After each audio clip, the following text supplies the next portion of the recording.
All right.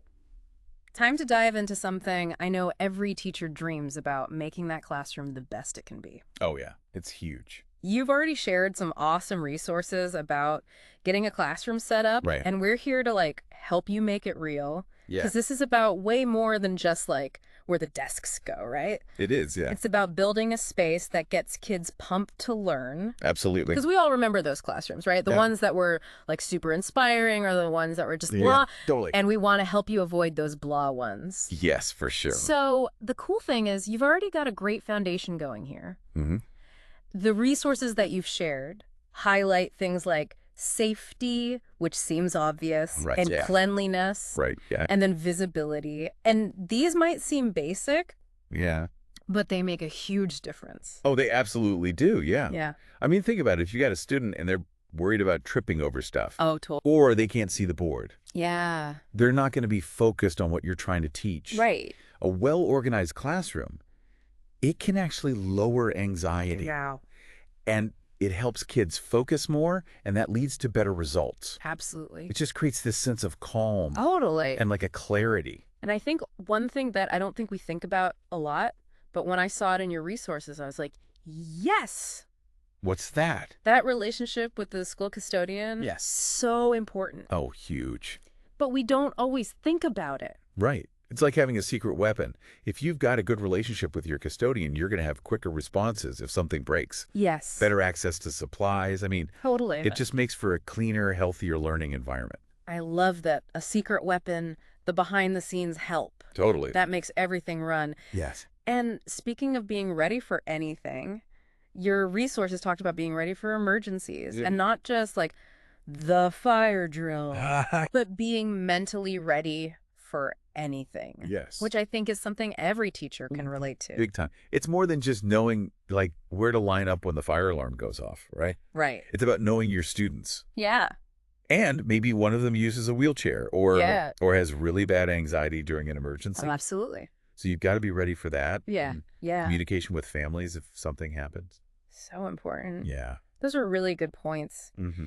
And, we won't go into specific resources right now, but it's definitely something to think about Yeah. as you make your own plan. Yes. So let's talk about something that's always a hot topic, seating charts. Oh, yeah. Are they about, being in control, or is it more about, helping kids learn best? That's a good question. And it seems like your resources say yes to seating charts. Okay. But with a catch, you got to stay flexible. Okay. It's not about you're in this seat all year. Right. It's more like, how could I use this seating chart to help my students? Right. That reminds me, actually, of this one time I tried a new seating chart. Uh-oh. And, well, let's just say it involved a hamster Okay. who escaped. Oh, no. And a very enthusiastic student. Oh. And just a lot of chaos. Oh, my goodness. It was a lesson learned in adaptability. Wow. But really, how can our listener use seating charts to help their students learn? Well, I think a good place to start is ask yourself, what am I trying to teach this semester? Okay. And, what are my students' needs? Mm-hmm. Let's say you want to do more group work. Right. You could do that think pair share thing where kids work in pairs and then share with the class. Yeah. Or that jigsaw method where everyone becomes the expert on one part and then they teach it to their group. I love that. Yeah. Because then they're accountable for their own learning. Exactly. But they also get to work as a team. Exactly. Yeah. And don't be afraid to change the seating chart throughout the year. Maybe there's a group that's just not getting something. Right. Switch it up. Put them together so they can work more closely. It's about making it work for everyone. Exactly. Yeah. And speaking of making it work, let's talk about wall decorations. Yes.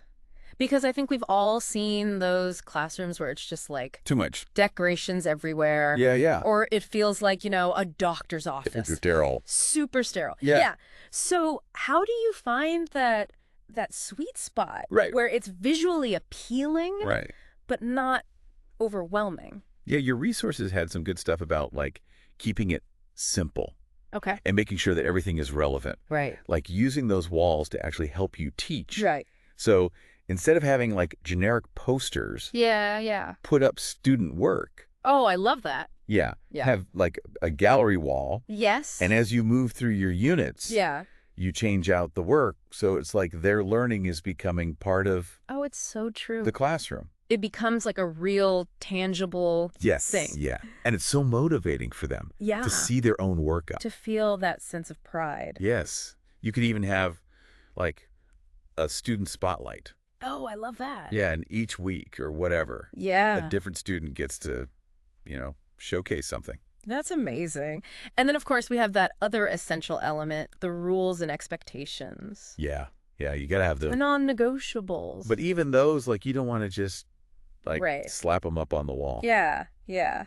What did the resources say about that? One of the things I saw was, like, get the kids involved. Oh, that's a good idea. At the beginning of the year, Yeah. come up with the rules together. So smart. So that way they feel ownership. Yeah, it's not my rule. Exactly. It's our rules. Yes, exactly. We came up with them together. I love that.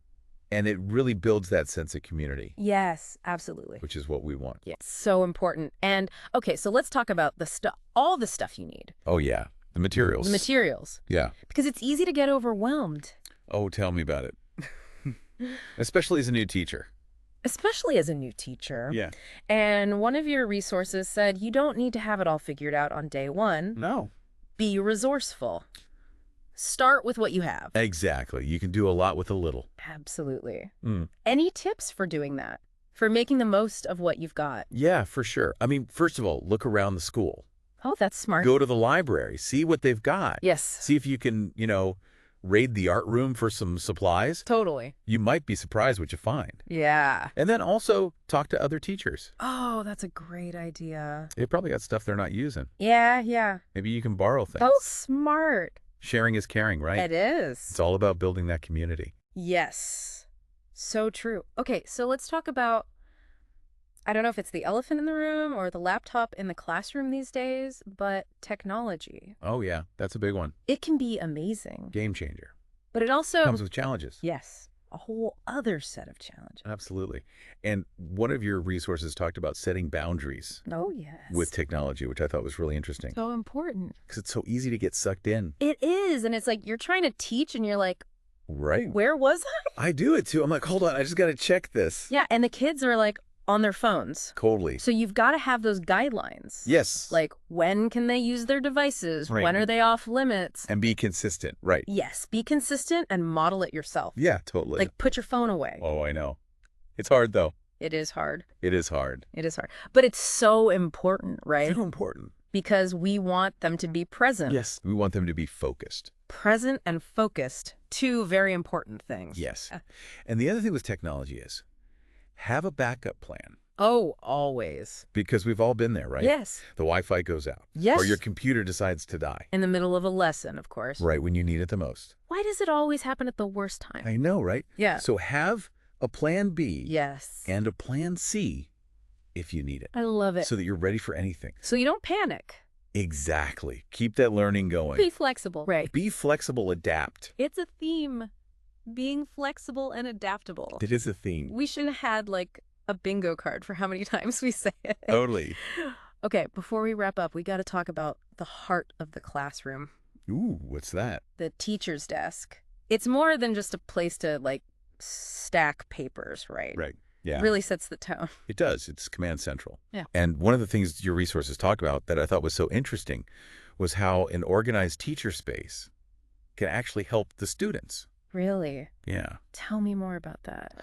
Well, think about it. When your desk is messy, Yeah. it can make the whole room feel chaotic, That's true, yeah. even subconsciously, Totally. Yeah. But when your space is organized, Yeah. it kind of sends this message Right. that this is a place where we value, order Yes. and focus. It's like a silent reminder. Exactly. But you don't want it to feel like sterile either. Right. We want it to be welcoming, too. Right. So that's where that personalization comes in. Okay, I like that. And I'm not talking about like going crazy with, Yeah. a million decorations, but just a few personal touches Yeah, yeah. can really make a difference. Like a picture Yeah. or, a little plant. A little something, yeah. Or you could even have student work rotating through. Oh, that's nice. I like that. Yeah. So that it feels, homey. It's like that balance between professional and approachable. Exactly. So good. And you know what else I love? What? Getting the kids involved. Oh, yeah. Always a good idea. Right.